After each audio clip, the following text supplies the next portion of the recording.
வாழ்க வையகம், வாழ்க வளமுடன். குருவே துணை.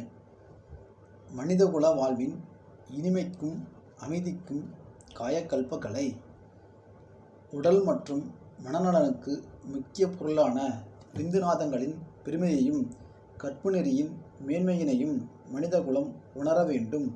விந்துநாதத்தை இன்பத்துக்குரியதோர் சாதனமாக மட்டும் இன்றைய மனிதர்கள் கருதுகிறார்கள்.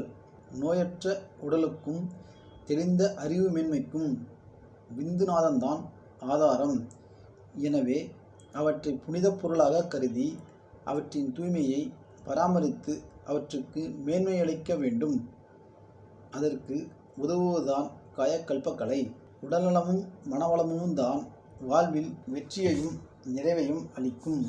அவற்றை காயக்கல்பம் கொடுக்கும் என்பது தெரியும்போதுதான் இன்றைய மக்கள் குலத்தினர் அக்கலையை கற்க முன்வருவார்கள்.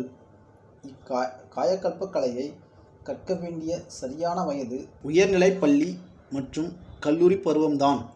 விந்துநாதம் கெட்ட பின் தூய்மைப்படுத்துவது என்பது சரிதான்.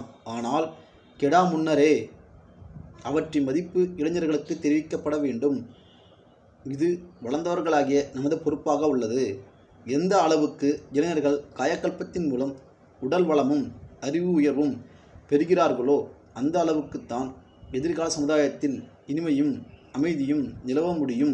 இந்த உண்மையை மலவாக்கலை மன்றத்தினர்களும் மற்றும் கல்விக்கூட மேலாளர்களும் உணர்ந்து கொண்டு இளைஞர்கள் மாணவர்கள் மத்தியில் காயக்கல்பத்தை மனவளக்கலையையும் அறிமுகப்படுத்த வேண்டும். அருள் தந்தை வேதாத்ரி மகரிஷி அவர்கள். வாழ்க வையகம், வாழ்க வையகம், வாழ்க வளமுடன்.